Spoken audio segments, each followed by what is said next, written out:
Hey guys, welcome back in new video. Guys कैसे हैं आप सब? आई होप आप सब ठीक होंगे। गाइस मेरा नाम है सारुद्दीन खान और आप देख रहे हैं अपना यूट्यूब चैनल फार्मेसी वाला। कोई भी सपना साकार करने के लिए सबसे जरूरी है सही कोच का होना। चुनिए फार्मेसी वाला को और करे अपने B form and D form का सपना साकार। Download the app now. तो आज की जो वीडियो है ना, इस वीडियो में हम देखने वाले हैं वही जो हमारी मेडिकेम 4th सेमेस्टर में चल रही थी। तो इसमें देखिए हमारी यूनिट फर्स्ट चल रही है और लास्ट वीडियो में जो हमने कवर करा था वो हमारा टॉपिक चल रहा है physicochemical properties in relation to biological action. मतलब कुछ प्रॉपर्टीज़ के बारे में हम पढ़ रहे हैं जो कि हमारे ड्रग की प्रॉपर्टीज़ होने वाली हैं और उनका ड्रग के एक्शन पे क्या फ़र्क पड़ता है वो हम सारा कुछ पढ़ रहे हैं। और लास्ट वीडियो में जो हमने कवर करा था वो यहाँ तक कवर कर लिया है पार्टीशन कोएफिशिएंट तक। तो यहाँ तक के आप वीडियोज़ को देख सकते हैं, प्लेलिस्ट का लिंक आपको डिस्क्रिप्शन में मिल जाएगा। आज हम देखने वाले हैं नेक्स्ट जो हमारी ये प्रॉपर्टी है वो है hydrogen bonding, protein binding and chelation. तीनों को हम इसमें कवर करने वाले हैं। और नेक्स्ट वीडियो में हम देखेंगे बायो आइसोस्टेरिज्म, जो कि काफ़ी इंपॉर्टेंट है, वो सिंगल वीडियो में ही कवर हो पाएगा। तो यहाँ पे हम देखने वाले हैं हाइड्रोजन बॉन्डिंग क्या है। बाकी देखिए मैं यहाँ पे प्रीवियस क्वेश्चन पेपर को भी सॉल्व करता हूँ, लेकिन ये जो क्वेश्चन है हाइड्रोजन बॉन्डिंग वगैरह, प्रोटीन बाइंडिंग वगैरह, ये पूछे नहीं गए हैं। ये अगर आएंगे भी तो 2 मार्क्स में आएंगे, लेकिन यहाँ पे मैं आपको दिखाऊँ मेडिकम का ये प्रीवियस क्वेश्चन पेपर है, यहाँ पे एक भी क्वेश्चन इनमें से नहीं है। मैं इसलिए आपको दिखा रहा हूँ जिससे कि आपको आइडिया भी लग सके कि क्वेश्चन कहाँ से ज़्यादा बनते हैं। लेकिन हाँ, ये 2 मार्क्स में आ सकता है, ये ध्यान रखना। तो यहाँ पे देखिए सबसे पहले हम बात करते हैं हाइड्रोजन बॉन्डिंग के बारे में, या फिर बोले तो हाइड्रोजन बॉन्ड के बारे में। तो जिसके नेम में आ रहे हैं तो हमारे दिमाग में यही आता है, यानी कि ऐसे बॉन्ड जिसमें हाइड्रोजन प्रेजेंट होता है वो हमारे हाइड्रोजन बॉन्ड कहलाते हैं। लेकिन ये जो कॉन्सेप्ट है गलत है, आप बिल्कुल भी ऐसे नहीं लेके आना। तो आखिर अब ये होते क्या है हाइड्रोजन बॉन्ड? तो इसके लिए देखिए मैं आपको डेफिनेशन पढ़ के बताता हूँ। तो लिखा है कि hydrogen bonding is a special type of bonding which occurs between hydrogen bond and 2 electronegative atom such as fluorine, oxygen, nitrogen. तो यहाँ पे एक शर्त यहाँ पे लिख दी गई है कि हाइड्रोजन तो इस बॉन्ड में प्रेजेंट होगा, लेकिन हाइड्रोजन जो एटम होगा ना वो दूसरे किसी इलेक्ट्रोनेगेटिव एटम से कनेक्ट होगा। इलेक्ट्रोनेगेटिव यानी कि जिसके पास काफ़ी ज़्यादा नेगेटिविटी है, बोले तो काफ़ी ज़्यादा इलेक्ट्रॉन है, वो इलेक्ट्रॉन रिच है। तो हमारी पीरियोडिक जो टेबल होती है उसमें 3 जो एलिमेंट है, फ्लोरीन है, ऑक्सीजन है, नाइट्रोजन, वो सबसे ज़्यादा इलेक्ट्रोनेगेटिव है। तो यहाँ पे हम सिंपली बोल सकते हैं यानी कि ऐसे बॉन्ड जिसमें हाइड्रोजन प्रेजेंट तो होता है, लेकिन जो हाइड्रोजन जो एटम है वो 2 इलेक्ट्रोनेगेटिव एटम जैसे कि फ्लोरीन, ऑक्सीजन, नाइट्रोजन, उन सभी से जुड़े होते हैं, उनको हम हाइड्रोजन बॉन्ड बोलते हैं। एग्जाम्पल सिंपली हम समझते हैं, सपोज करो कि यहाँ पे ये आपको ये मॉलिक्यूल है हाइड्रोक्साइड, ठीक है, OH। तो यहाँ पे O जो है हमारे इसी ग्रुप का है, काफ़ी इलेक्ट्रोनेगेटिव है, ठीक है। एंड इस तरफ हाइड्रोजन से हम सपोज करो यहाँ पे हम जोड़ देते हैं फ्लोरीन, यहाँ पे जोड़ देते हैं, देखिए यहाँ पे काफ़ी इलेक्ट्रोनेगेटिव है इस ग्रुप में। तो फ्लोरीन जो है यहाँ पे जो हाइड्रोजन से बॉन्ड बना रहा है, ये जो बॉन्ड अगर बनेगा तो इसी को हम बोलेंगे हाइड्रोजन बॉन्ड, है ना। तो इसको हम हाइड्रोजन बॉन्ड बोलेंगे। अगर हम दूसरा एग्जांपल सपोज करो, OH हमारा सेम वही है और यहाँ पे फ्लोरीन की जगह सोडियम हम यहाँ पे लगा देते हैं, तो क्या ये अब हाइड्रोजन बॉन्ड होगा? देखिए हाइड्रोजन तो यहाँ भी है, लेकिन ये हाइड्रोजन बॉन्ड नहीं होगा, क्योंकि हम हाइड्रोजन बॉन्ड की कंडीशन समझ रहे हैं कि वहाँ पे 2 इलेक्ट्रोनेगेटिव एटम होंगे। एक इलेक्ट्रोनेगेटिव एटम इस तरफ है तो सही, लेकिन दूसरा नहीं है। तो यहाँ पे आपको क्लियर होगी क्या होते हैं हाइड्रोजन बॉन्ड। और ये जो सिंपली अभी जो हमारा बॉन्ड है, हमारा कोवलेंट बॉन्ड है। तो यहाँ पे आपको क्लियर हो गया, तो डेफिनेशन आपको क्लियर होगी। एंड एग्जांपल इसके H2 यानी कि वाटर है और OH है, अमोनिया है, COH है। तो इनके बीच में हमारे हाइड्रोजन बॉन्ड बनते हैं। हाइड्रोजन बॉन्ड को पहचानना बहुत ही आसान है, जहाँ पर भी FON आपको नज़र आ जाए, ये तीनों एलिमेंट नज़र आ जाए, वहाँ पे हाइड्रोजन बॉन्ड बन सकते हैं। तो यहाँ पे सिंपली मैंने दिखा रखा है H2O का, यानी कि वाटर का। इसके यहाँ पे हाइड्रोजन, ऑक्सीजन और हाइड्रोजन, यानी कि ये हमारा H2O हमने खोल के यहाँ पे लिख रखा है, जैसे कि हाइड्रोजन और ऑक्सीजन और हाइड्रोजन। यहाँ पे दूसरा मॉलिक्यूल हमने इस तरफ दिखा रखा है, हाइड्रोजन, ऑक्सीजन और ये हाइड्रोजन। तो ये हमारे 2 वाटर के मॉलिक्यूल हैं, ठीक है। तो यहाँ पे जो ऑक्सीजन है काफ़ी इलेक्ट्रोनेगेटिव है और हाइड्रोजन जो है उसके पास इलेक्ट्रॉन की कमी है। तो होता क्या है, ये जो ऑक्सीजन काफ़ी इलेक्ट्रोनेगेटिव जो है तो उस पर पार्शियल नेगेटिव चार्ज आ जाता है, ठीक है। तो दूसरी तरफ इस पर पार्शियल पॉजिटिव चार्ज आ जाता है। ठीक इस तरीके से इस हाइड्रोजन पे भी पार्शियल पॉजिटिव चार्ज आ जाएगा और यहाँ पर भी पार्शियल नेगेटिव चार्ज आ जाएगा। तो जैसे कि यहाँ पे इलेक्ट्रॉन की कमी है हाइड्रोजन के पास, क्योंकि सारे जो इलेक्ट्रॉन्स हैं वो मैक्सिमम जो इलेक्ट्रॉन्स हैं हमारे ऑक्सीजन ने खींच लिए हैं। तो हाइड्रोजन जो है वो बहुत ही कम स्टेबल हो गया है और अपनी स्टेबिलिटी को बनाने के लिए ये किसी दूसरे कंपाउंड के साथ क्या करता है, बॉन्ड बनाने की कोशिश करता है। तो यही जो हाइड्रोजन है, अब इससे तो अपने इलेक्ट्रॉन को वापस लेगा नहीं, क्योंकि इसी ने तो सारे इलेक्ट्रॉन खींचे हैं। तो ये जो है सेम ऐसे ही किसी दूसरे कंपाउंड के पास जाएगा जिस पे काफ़ी ज़्यादा इलेक्ट्रॉन है।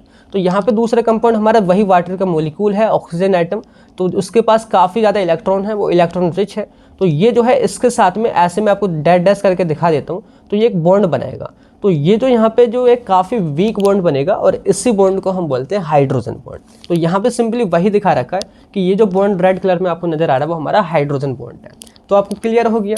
एंड यहाँ पे देखिए मैंने अगली लाइन बहुत इंपॉर्टेंट यहाँ पे लिखी है कि all bonds with hydrogen atom are not hydrogen bond, कि हाइड्रोजन के साथ जो सभी जो बॉन्ड होते हैं वो सारे के सारे हाइड्रोजन बॉन्ड नहीं होते हैं। मैंने आपको यहाँ पे क्लियर कर दिया है कि दोनों तरफ इलेक्ट्रोनेगेटिव हो तभी हाइड्रोजन बॉन्ड है। अगर जैसे फ्लोरीन की तरह सोडियम था तो यहाँ पे हमारा हाइड्रोजन बॉन्ड नहीं था।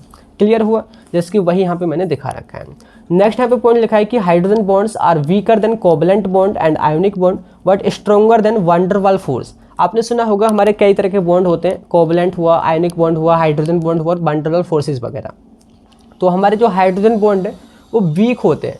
वो हमारे किससे वीक होते हैं? कोवलेंट बॉन्ड से वीक होते हैं, आयोनिक बॉन्ड से वीक होते हैं, लेकिन वैन डर वाल फोर्स से थोड़े स्ट्रॉन्ग होते हैं। तो ये एक जनरल सी बात है, आपने याद कर लेनी है। और इसके बाद देखिए हम बात करते हैं कितनी टाइप्स की होती है हाइड्रोजन बॉन्डिंग। तो यहाँ पे देखिए जो हाइड्रोजन बॉन्डिंग है वो दो टाइप्स की होती है, एक होता है इंटरमोलिकुलर और एक होता है इंट्रामोलिकुलर। तो पहला जो वर्ड है उसको हम समझते हैं। इंटर का मतलब होता है बिटवीन टू डिफरेंट मोलिक्यूल, मतलब दो अलग अलग मोलिक्यूल्स होंगे। जैसे कि सपोज करो एक वाटर का मोलिक्यूल ये था और एक ये था। अब इन दोनों के बीच में अगर हमारा बॉन्ड बनता है हाइड्रोजन बॉन्ड, वो हमारा इंटरमोलिकुलर कहा जाएगा। इंटर जो वर्ड आप वहाँ से रिलेट कर सकते हैं, जैसे कि इंटरवल होता है, वो सुबह और शाम के बीच का जो पल होता है उसको हम इंटरवल बोलते हैं, मतलब बीच में जो होता है। तो यहाँ पर भी सेम वही है कि दो मोलिक्यूल के बीच में जब बॉन्ड बनेगा तो वो हमारा इंटरमोलिकुलर कहा जाएगा। तो यहाँ पे सिंपली वही डेफिनेशन लिखी हुई है, बहुत ही सिंपल, कि when hydrogen bonds form between two different molecules so called intermolecular hydrogen bonding या हाइड्रोजन बॉन्ड। सिंपली यहाँ पे दिखा रखा है मैंने अमोनिया के केस में कि यहाँ पे NH3 और यहाँ पे NH3 यहाँ पे तीन मोलिक्यूल्स हैं। यहाँ पे जो नाइट्रोजन जो है काफ़ी इलेक्ट्रोनेगेटिव है, इधर भी काफ़ी इलेक्ट्रोनेगेटिव है नाइट्रोजन। आप यहाँ पे याद करोगे तो उसी में आ रहा है, FON के अंदर हमारा नाइट्रोजन आता है। तो यहाँ पे जो हाइड्रोजन जो हमारे नाइट्रोजन के साथ ये बॉन्ड बना रहा है, ये हमारा हाइड्रोजन बॉन्ड है, ये भी हमारा हाइड्रोजन बॉन्ड है। तो यहाँ पे सिंपली जो हमारे बॉन्ड बन रहा है किन्हीं दो अलग अलग मोलिक्यूल के बाद बीच में बन रहा है, तो हमारे इंटरमोलिकुलर कहा जाएगा। नेक्स्ट है हमें इंट्रामोलिकुलर। इंट्रा का मतलब होता है विद इन वन मोलिक्यूल, मतलब किसी एक ही मोलिक्यूल के बीच में उनके अलग अलग एटम के बीच में जो है बॉन्ड बनेगा। तो यहाँ पे लिखा है कि when hydrogen bonds forms within one compound so called intramolecular hydrogen bond. Example ortho nitrophenol है। यहाँ पे हमारा सिंपली फिनॉल है। फिनॉल क्या होता है? आपने POC थर्ड में POC सेकंड में पढ़ा होगा। यहाँ पे OH हमारे जुड़ जाता है, इसको हम फिनॉल बोलते हैं। सॉरी गाइस, बैकग्राउंड में थोड़ी नॉइज़ वगैरह आ रही है और काफ़ी मतलब काम वगैरह चल रहा है, इस वजह से थोड़ा इशू है। एंड मैं काफ़ी टाइम से रिकॉर्ड करने की कोशिश कर रहा हूँ। बाहर एक तो बारिश पड़ रही थी, अब जाके बारिश थोड़ी कम हुई है, वरना बारिश की बहुत ज़्यादा नॉइज़ थी, तो इसको इग्नोर करना। तो यहाँ पे बात करें देखिए फिनॉल जो होता है वो बेंजीन होती है, बेंजीन के ऊपर हाइड्रोक्साइड जो ग्रुप होता है उसको हम फिनॉल बोलते हैं। तो यहाँ पे O नाइट्रोफिनॉल है। O मीन्स ऑर्थो पोजीशन पे हमारा नाइट्रो ग्रुप है। ऑर्थो पोजीशन क्या होती है? इसको हम ऑर्थो बोलते हैं, उसको मेटा बोलते हैं, उसको हम पैरा बोलते हैं। ओम प्रकाश, इससे आपको याद आया हो। तो यहाँ पे NO2 ये जो हमारे ग्रुप है नाइट्रो ग्रुप जुड़ा हुआ है। तो यहाँ पे सिंपली जो हमारा नाइट्रो ग्रुप का जो O है और यहाँ पे OH का जो हाइड्रोजन है, इसके बीच में यहाँ पे हाइड्रोजन बॉन्डिंग हो रही है। तो विद इन वन मोलिक्यूल के बीच में जो बॉन्डिंग होती है उसको हम इंट्रामोलिकुलर हाइड्रोजन बॉन्डिंग बोलते हैं। तो क्लियर हो गया, ये दो टाइप्स के होते हैं। अब बात करते हैं जिसके लिए हम इस मेडिकम में इसको पढ़ रहे हैं हाइड्रोजन बॉन्डिंग को, कि आखिर क्या रोल होता है, बायोलॉजिकल रोल क्या होता है इसका हाइड्रोजन बॉन्डिंग का। सबसे पहले देखिए हाइड्रोजन बॉन्डिंग है, यानी कि वहाँ पे हाइड्रोजन का होना तो ज़रूरी है, और जितने ज़्यादा हाइड्रोजन होंगे कहीं ना कहीं उसमें उसकी वजह से जो है वाटर में सोलिबिलिटी बढ़ जाएगी ड्रग की। मतलब कोई भी ड्रग है, सपोज करो हमारी कोई भी ड्रग है और उससे बहुत ज़्यादा हाइड्रोजन अटैच है, तो इसका मतलब है कि वाटर में ज़्यादा सोल्यूबल होगी, मतलब वो हाइड्रोफिलिक होगी। तो पहला पॉइंट है कि hydrogen bonding increase water solubility means makes drug hydrophilic. और इसके बाद देखिए नेक्स्ट पॉइंट कि hydrogen bonds also affect absorption and distribution of drug. कैसे ये एब्जॉर्प्शन और डिस्ट्रीब्यूशन को अफेक्ट करते हैं? जैसे कि अभी हमने सिंपली देखा था कि जितने भी ज़्यादा हाइड्रोजन बॉन्ड होंगे उतनी ही ड्रग हमारी हाइड्रोफिलिक होगी।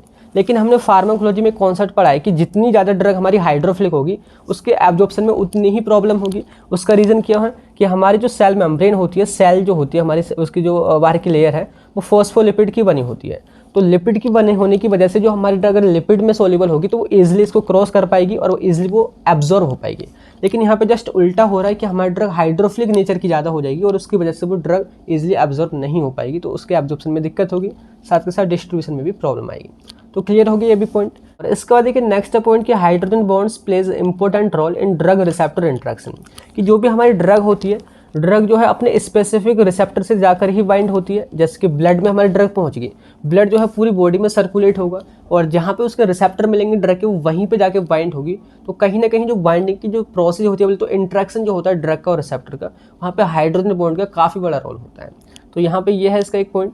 लास्ट में कि hydrogen bonds increase melting and boiling point of drug. जितने ज़्यादा ड्रग में हमारे हाइड्रोजन बॉन्ड होंगे, उसका मेल्टिंग पॉइंट और बॉइलिंग पॉइंट उतना ही ज़्यादा बढ़ता जाएगा। तो ये है इसका बायोलॉजिकल एक्शन हाइड्रोजन बॉन्डिंग का। नेक्स्ट यहाँ पे देखिए, हम जो सिलेबस है उसमें हम देखते हैं वो हमारा प्रोटीन बाइंडिंग। यहाँ पे अभी हमने हाइड्रोजन बॉन्डिंग देखा है, अब देखते हैं प्रोटीन बाइंडिंग। एक्चुअली में ये आप पढ़ चुके हैं फिजिकल फार्मास्यूटिक्स में 3rd सेम में ही। तो प्रोटीन बाइंडिंग यानी कि हमारी प्रोटीन किसी चीज़ से बाइंड होगी और उससे बाइंड होने की प्रोसेस को ही हम प्रोटीन बाइंडिंग बोलते हैं। तो यहाँ पे जो हम मेडिकेम है या फार्माकोलॉजी है, उसमें हम एक्चुअली में ड्रग के बारे में पढ़ रहे हैं। तो जब हमारी प्रोटीन ड्रग के साथ बाइंड होती है और एक कॉम्प्लेक्स बना लेती है, तो उसी प्रोसेस को हम बोलते हैं प्रोटीन बाइंडिंग। अभी प्रोटीन होती कहाँ है? हमारी बॉडी के अंदर होती है, लेकिन हम स्पेशली बात कर रहे हैं उन प्रोटीन की जो हमारे ब्लड में पाई जाती हैं। देखिए, हम बात करते हैं सिंपली, हमने कोई ड्रग ली, सपोज करो हमने माउथ के थ्रू कोई हमने ड्रग ली और वो जो है हमारे स्टोमक से होती हुई, स्टोमक के साथ वो हमारे इंटेस्टाइन में गई, इंटेस्टाइन के बाद वो हमारे ब्लड में पहुँच जाती है और ब्लड में पहुँचने को ही हम बोलते हैं एब्जॉर्प्शन। अभी जो ब्लड यहाँ पे हमारा बह रहा है इन कैपिलरीज में या बोले तो ब्लड वेसल्स में, तो यहाँ पे कई सारी हमारी प्लाज्मा प्रोटीन्स होती हैं, जैसे एल्ब्यूमिन है, ग्लोब्यूलिन है, लाइपोप्रोटीन है। तो यहाँ पे जो प्रोटीन्स होती हैं उन्हीं के साथ जो हमारी ड्रग है वो एक कॉम्प्लेक्स बना लेती है। तो उसी कॉम्प्लेक्स बनाने की प्रोसेस को ही हम प्रोटीन बाइंडिंग बोलते हैं। मतलब जो प्रोटीन है वो हमारी ब्लड में प्रेजेंट होती है। तो सिंपली लिखना है कि the process of complex formation of drug with protein is called protein binding. Simply protein है और ड्रग है, ये दोनों जुड़े, इनके जुड़ने के बाद में प्रोटीन ड्रग का कॉम्प्लेक्स बन गया और इसी प्रोसेस को हम प्रोटीन बाइंडिंग बोलते हैं। है ना सिंपल समझने के लिए। एग्जांपल जैसे यहाँ पे दिखा रखा है, हमारी ड्रग कुछ इस तरीके से स्पेसिफिक प्रोटीन से ही बाइंड होती है, क्योंकि 4 तरीके की हमारी इंपॉर्टेंट जो प्रोटीन्स हैं वो प्रेजेंट होती हैं प्लाज्मा प्रोटीन ब्लड के अंदर। तो उसमें जो ड्रग स्पेशली जिस नेचर की होती है उसी प्रोटीन से वो बाइंड होती है। ठीक है, तो यहाँ पे देखिए सिंपली वही मैंने लिख दिया है कि when drug reach in blood circulation after absorption so it binds with plasma protein. ये इन प्लाज्मा प्रोटीन के साथ बाइंड होती है, जो कि 4 टाइप्स की प्लाज्मा प्रोटीन है, एल्ब्यूमिन है, ग्लोब्यूलिन है, लाइपोप्रोटीन है, अल्फा एसिड ग्लाइकोप्रोटीन है। एंड इन्हीं के साथ बाइंड होने की प्रोसेस को ही हम बोलते हैं प्रोटीन बाइंडिंग। तो क्लियर हो गया आपको। और ये जो प्रोटीन बाइंडिंग वो 2 टाइप्स की होती है, एक होता है रिवर्सिबल और एक होता है इरिवर्सिबल। रिवर्सिबल मतलब जो रिवर्स हो सके, वो जो वापस हो सके, बैक हो सके। मतलब सिंपली कि हमारी ड्रग जो है वो प्रोटीन के साथ बाइंड हुई और प्रोटीन के साथ बाइंड होने के उसने डीपी यानी कि ड्रग प्रोटीन कॉम्प्लेक्स बना लिया। अगर वापस से ये उसी में पहुंच जाए बोले तो ड्रग और प्रोटीन फिर वापस से अलग अलग हो जाए, तो उसको हम बोलते हैं रिवर्सिबल प्रोटीन बाइंडिंग। तो जब ये वापस से बैक हो जाएगा तो यहाँ पे हमारे जो बॉन्ड होंगे या तो जो कॉम्प्लेक्स बनेगा वो बहुत ही वीक बनेगा। तो सिंपली वही लिखना है कि in this binding drug binds with protein by weak chemical bond. Example hydrogen bond जो भी हमने देखा है, ionic bond, van der Waals force. तो वीक फोर्सेस की वजह से कॉम्प्लेक्स बनता है तो वो इजिली टूट भी जाता है। तो यहाँ पे सिंपली वही दिखा रखा है कि हमारी ड्रग है और ये प्रोटीन है, दोनों जो है ये बाइंड होकर के हमारे क्या बना रहे हैं, ड्रग प्रोटीन कॉम्प्लेक्स बना रहे हैं। आप इस पर फोकस करना, हमारी ड्रग गोल है इस तरीके से, ये प्रोटीन है, तो हमारी ड्रग इसमें फंस करके इस तरीके से कॉम्प्लेक्स बना रही है। अब यही जो हमारी ड्रग का कॉम्प्लेक्स बना है, अगर ये अलग अलग भी हो जाए तो उसको हम बोलेंगे रिवर्सिबल प्रोटीन बाइंडिंग। और इसके अलावा अगर बात करें, ये जो हमारा कॉम्प्लेक्स बना है अगर ये छूटे ही नहीं तो उसको हम बोलते हैं इरिवर्सिबल प्रोटीन बाइंडिंग। तो नेक्स्ट हमारे यही है कि when drug binds with protein bye strong bond like covalent bond, so this called reversible protein binding. जब हमारे काफ़ी मजबूत बॉन्ड बन जाते हैं कोवैलेंट बॉन्ड की तरह, तो उसकी वजह से ये जो कॉम्प्लेक्स बना है वो छूटता ही नहीं है और उसको हम बोलते हैं रिवर्सिबल प्रोटीन बाइंडिंग। तो दोनों टाइप्स आपको क्लियर हो गए। और इसके बाद देखिए बात करते हैं role of protein binding in biological action की। जो हमारी प्रोटीन बाइंडिंग होती है उसकी क्या इंपॉर्टेंस है या क्या रोल होता है ड्रग के एक्शन में। तो यहाँ पे देखिए इसके 2 तरीके के रोल है, एक नेगेटिव है और एक पॉजिटिव। मतलब एक फायदेमंद होता है, एक थोड़ा बुरा भी होता है। तो यहाँ पे देखिए सबसे पहला जो नेगेटिव है देखिए वो है it affect distribution of drug across blood brain barrier and BPB यानी कि ब्लड प्लेसेंटा बैरियर। सपोज करो कि यहाँ पे हमारी ड्रग इस ब्लड वेसल्स में है और ये जो है इस तरीके से यहाँ पे ये मैं दिखा देता हूँ, ये ड्रग का और प्रोटीन का कॉम्प्लेक्स यहाँ पे बना हुआ है। मतलब जब भी कॉम्प्लेक्स बनेगा ड्रग का साइज इंक्रीज हो जाएगा, मतलब उसका मोलिकुलर वेट बढ़ जाएगा। तो ये जो है इजीली इन ब्लड कैपिलरीज को या बोले तो जो हमारी सेल मेम्ब्रेन है उसको इजीली क्रॉस नहीं कर पाएगी, मतलब इसके डिस्ट्रीब्यूशन में दिक्कत होगी। इसके साथ साथ जो हमारे बैरियर होते हैं कुछ जैसे ब्लड ब्रेन बैरियर और ब्लड प्लेसेंटा बैरियर, ये भी जो है ड्रग को पास नहीं होने देंगे। तो यहाँ पे जो है ये हमारे डिस्ट्रीब्यूशन को अफेक्ट करता है, ये इसका नेगेटिव पॉइंट है। इसके बाद देखिए जो सेकंड पॉइंट है वो पॉजिटिव है हमारे लिए, लिखा है कि protein binding increase half life या बोलते तो duration of action of drug by decreasing drug metabolism, यानी कि ये ड्यूरेशन को बढ़ा देती है ड्रग के एक्शन को, मतलब कितने घंटे हमारी ड्रग असर दिखाएगी वो डिपेंड करता है प्रोटीन बाइंडिंग पे, मतलब वो 4 घंटे असर दिखाएगी, 5 घंटे, 6 घंटे, 8 घंटे, वो इसी पे डिपेंड करेगा प्रोटीन बाइंडिंग पे। कैसे सिंपली समझते हैं कि सपोज करो ये वही ब्लड वेसल्स है, यहाँ पे हमारी ड्रग जो है वो अभी ब्लड में आई है और उसने कॉम्प्लेक्स बना रखा है प्रोटीन के साथ में, और कुछ जो हमारी ड्रग है वो यहाँ पे फ्रीली भी होगी, मतलब वो अनबाउंड होगी, वो प्रोटीन से बाइंड भी नहीं होगी। तो जो फ्री ड्रग है वो हमारी सिंपली अपने सेल के पास जाएगी या बोले तो अपने रिसेप्टर के पास जाएगी और रिसेप्टर के पास जाकर वो बाइंड होकर अपना असर दिखाएगी। तो यहाँ पे जो ड्रग कॉम्प्लेक्स बना के रखी है वो एज ए रिजर्वायर काम करेगी, मतलब वो रिजर्व रहेगा, मतलब कुछ हमारी ड्रग बची रहेगी, वो सारी एक साथ असर नहीं दिखा देगी, वो धीरे धीरे यहाँ से अपना कॉम्प्लेक्स जो है वो छूटेगा तब जाके वो असर दिखाएगी। तो यहाँ पे सारी अगर हमारी ड्रग अनबाउंड होती है या तो फ्रीली अगर घूमती रहती तो वो जल्दी यानी कि 2-3 घंटे में अपना असर दिखा के वो निकल जाती बॉडी से। लेकिन अगर वहाँ पे कॉम्प्लेक्स बना रहेगा, प्रोटीन बाइंडिंग हुई रहेगी, तो धीरे धीरे से कॉम्प्लेक्स टूटेगा, फिर असर दिखाएगी ड्रग, फिर टूटेगा, फिर असर दिखाएगी ड्रग। तो यहाँ पे ड्यूरेशन ऑफ एक्शन हमारा 6 से या 7 से 8 घंटे यहाँ पे हो जाएगा। तो यही है प्रोटीन बाइंडिंग का, यानी कि ये जो है ड्रग के मेटाबॉलिज्म को डिक्रीज करके ड्रग के एक्शन को बोले तो हाफ लाइफ को बढ़ा देती है। तो क्लियर होगी, यहाँ पे वही लिखा हुआ है। और यहाँ पे देखिए लास्ट में एक और पॉइंट है कि protein binding also decrease drug excretion, मतलब ये एक्सक्रेशन को भी घटा देगी। देखिए सिंपल सा कॉन्सेप्ट है, जितनी ड्रग एक्शन दिखाएगी उसके बाद वो अपना मेटाबोलाइज होगी या तो उसका ब्रेकडाउन होगा। जब वो मेटाबोलाइज ही धीरे धीरे हो रही है तो एक्सक्रेशन भी धीरे धीरे ही होगा। तो यहाँ पे पॉइंट लिखा हुआ है। तो आपको क्लियर हो गया क्या रोल है प्रोटीन बाइंडिंग का आपके ड्रग के एक्शन में। बात करते हैं यहाँ पे नेक्स्ट हमारा जो प्रॉपर्टी वो है चीलेशन। चीलेशन भी आप कॉम्प्लेक्सेशन में पढ़े होंगे, मैं आपको बता दूं फिजिकल फार्मास्यूटिक्स 3rd सेम में जो 4th यूनिट है वहाँ पे आपने चीलेशन के बारे में पढ़ा होगा। तो चीलेशन एक टाइप का कॉम्प्लेक्सेशन होता है, या बोले तो चीलेट्स क्या होते हैं वो आपने पढ़ा होगा। तो वहाँ पे जो फिजिकल फार्मास्यूटिक्स थी वहाँ पे हमने कॉम्प्लेक्सेशन का पूरा क्लासिफिकेशन देखा था। तो उन्हीं में से एक टाइप है चीलेशन या बोले तो चीलेट्स। तो यहाँ पे देखिए जो हमारे कॉम्प्लेक्स होते हैं वो ऐसे कॉम्प्लेक्स होते हैं, सिंपली यहाँ पे लिखा हुआ है कि a complex in which many ligands, यानी कि कई सारे डोनर या बोले तो ligand form coordinate bond with central metal atom and form ring या बोले तो साइकिल सो कॉल्ड चीलेट्स, यानी कि ऐसे कॉम्प्लेक्स जिसमें कई सारे लिगेंड बोलते हैं जिसके पास लोन पेयर हो। जैसे कि यहाँ पे हमारे लिगेंड की अगर हम बात करें, जैसे हमारा EDTA होता है, EDTA, तो ये जो हमारे लिगेंड होते हैं इनके पास काफ़ी ज़्यादा इलेक्ट्रॉन के लोन पेयर होते हैं। अभी यही जो लोन पेयर होते हैं ये इनको डोनेट करके मेटल एटम जो होता है, कोई भी हमारा मेटल एटम हुआ तो उसके साथ में ये जो है एक बॉन्ड बना लेते हैं, कोऑर्डिनेट बॉन्ड। तो कई सारे जब लिगेंड हमारे मेटल एटम से जुड़ जाते हैं और ये बॉन्ड बना लेते हैं या बोलते एक पूरी रिंग बना लेते हैं, ये हमारे जो कॉम्प्लेक्स बना है, तो उसी को हम चीलेट्स बोलते हैं। और इसी चीलेट्स के बनने की जो प्रोसेस होती है उसको हम चीलेशन बोलते हैं। तो यहाँ पे सिंपली वही दिखा रखा है आपका, बीच में मेटल एटम है और कई सारे लिगेंड जो हैं, ये जो हमने एरो से दिखा रखा है इसको हम कोऑर्डिनेट बॉन्ड को मतलब शो करते हैं इस तरीके से एरो को दिखा करके, मतलब सारे के सारे जो इलेक्ट्रॉन्स है वो इसी को डोनेट किए जा रहे हैं मेटल एटम को। तो ये जो है यहाँ पे चीलेट्स बना हुआ है और यही जो चीलेट्स के बनने की जो प्रोसेस होती है लिखा है कि and the process of chelates formation is called chelation, इसी को हम चीलेशन बोलते हैं। एंड यहाँ पे लिखा है कि the ligands of the donor which form coordinate bond with metal ion are called chelating agents. और ये जो सारे हमारे लिगेंड्स जो होते हैं जो अपने इलेक्ट्रॉन्स को यहाँ पे डोनेट कर रहे हैं, इन्हीं को हम बोलते हैं चीलेटिंग एजेंट। एग्जाम्पल की बात करें जैसे हमारा EDTA जो कि काफ़ी फेमस है, और इथाइल डाइअमीन है और पॉलीफॉस्फेट्स है। तो ये हमारे क्या कहलाते हैं, ये लिगेंड्स होते हैं या बोले तो इन्हीं को हम चीलेटिंग एजेंट बोलते हैं। तो ये आपको क्लियर होगा क्या है चीलेशन, क्या है चीलेटिंग एजेंट और क्या है चीलेट्स। अब बात करते हैं क्या रोल है इनका, बायोलॉजिकल रोल क्या है, तो ड्रग को कैसे अफेक्ट करते हैं।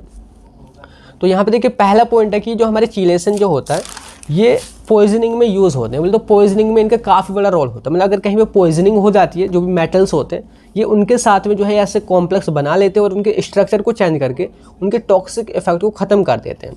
तो यहाँ पे सिंपली पहला जो पॉइंट है वो ये है कि in the poisoning of lead यानी कि PB एंड बेनेडियम, जो हमारा डाइसोडियम EDTA जो है, मतलब कई टाइप के EDTA होते हैं, तो उनमें से डाइसोडियम EDTA जो है एज ए एंटीडोट या बोले तो as a chelating agent use किया जाता है। सपोज करो कि हमारी बॉडी में लेड काफ़ी ज़्यादा बढ़ गया है या बेनेडियम काफ़ी ज़्यादा हो गया है, तो हम क्या करेंगे, हम EDTA को लेंगे, डाइसोडियम EDTA को लेंगे और वो जो है इस तरीके से कॉम्प्लेक्स बना लेगा इस मेटल आयन के साथ में।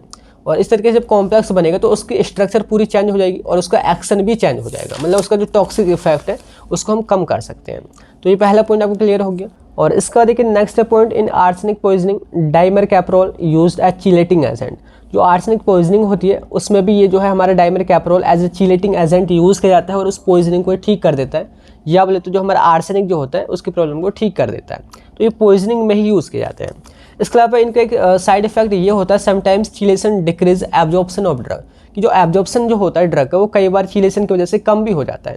जैसे कि बेस्ट एग्जांपल जो हमारी टेट्रासाइक्लिन एंटीबायोटिक होती है, आप उनको दूध के साथ कभी भी नहीं लेंगे, या बोले तो डॉक्टर आपको रिकमेंड नहीं करेगा, पहले अगर वो देगा भी तो यही कहेगा कि इसको दूध के साथ कभी नहीं लेना। कि जो हमारी टेट्रासाइक्लिन जो होती है, टेट्रासाइक्लिन जो हमारी एंटीबायोटिक होती है, तो उनमें जो है EDTA मतलब चीलेटिंग एजेंट होता है, ठीक है, चीलेटिंग एजेंट होता है। और मिल्क अगर हम दूध के साथ उनको लेते हैं तो मिल्क में कई सारे आयन जैसे कैल्शियम आयन, मैग्नीशियम आयन सारे होते हैं। तो यही जो चीलेटिंग एजेंट है वो इन सभी आयन्स के साथ में क्या बना लेता है, एक कॉम्प्लेक्स बना लेता है, तो चीलेट्स बना लेते हैं। और उसी चीलेट्स की वजह से एब्जॉर्प्शन में दिक्कत होती है, क्योंकि जब कॉम्प्लेक्स बन जाएगा तो वो सेल मेम्ब्रेन को इजीली क्रॉस नहीं कर पाएगा और हमारी ड्रग ब्लड में ही नहीं पहुंचेगी। जब ब्लड में नहीं पहुंचेगी तो उसका एक्शन का कोई फायदा ही नहीं है, बोले तो एक्शन ही नजर नहीं आएगा। तो समझ आ गया। लास्ट में कि chelation therapy also use to reduce toxic effects of metal, कि कई बार हमारी बॉडी में खुद कुछ मेटल्स जो होते हैं, आयरन वगैरह या और भी कई सारे मतलब मेटल्स होते हैं, तो अब उनकी संख्या बढ़ जाती है, अमाउंट उनका बढ़ जाता है, तो कई बार हम वही चीलेशन थेरेपी का भी यूज़ करते हैं उनको ठीक करने के लिए। तो यहाँ पे ये जो है रोल है किसका, चीलेशन का बायोलॉजिकल एक्शन में। तो यहाँ पे आपको ये क्लियर हो गया। तो अभी जो आज के इस वीडियो में हमने देखा वो देखा हाइड्रोजन बॉन्डिंग क्या है, प्रोटीन बाइंडिंग क्या है और चीलेशन क्या है। नेक्स्ट में हम देखेंगे काफ़ी इंपॉर्टेंट जो कि बायो आइसोस्टेरिज्म। तो मिलते हैं नेक्स्ट उसी वीडियो में, तब तक के लिए bye bye, thank you, have a nice day.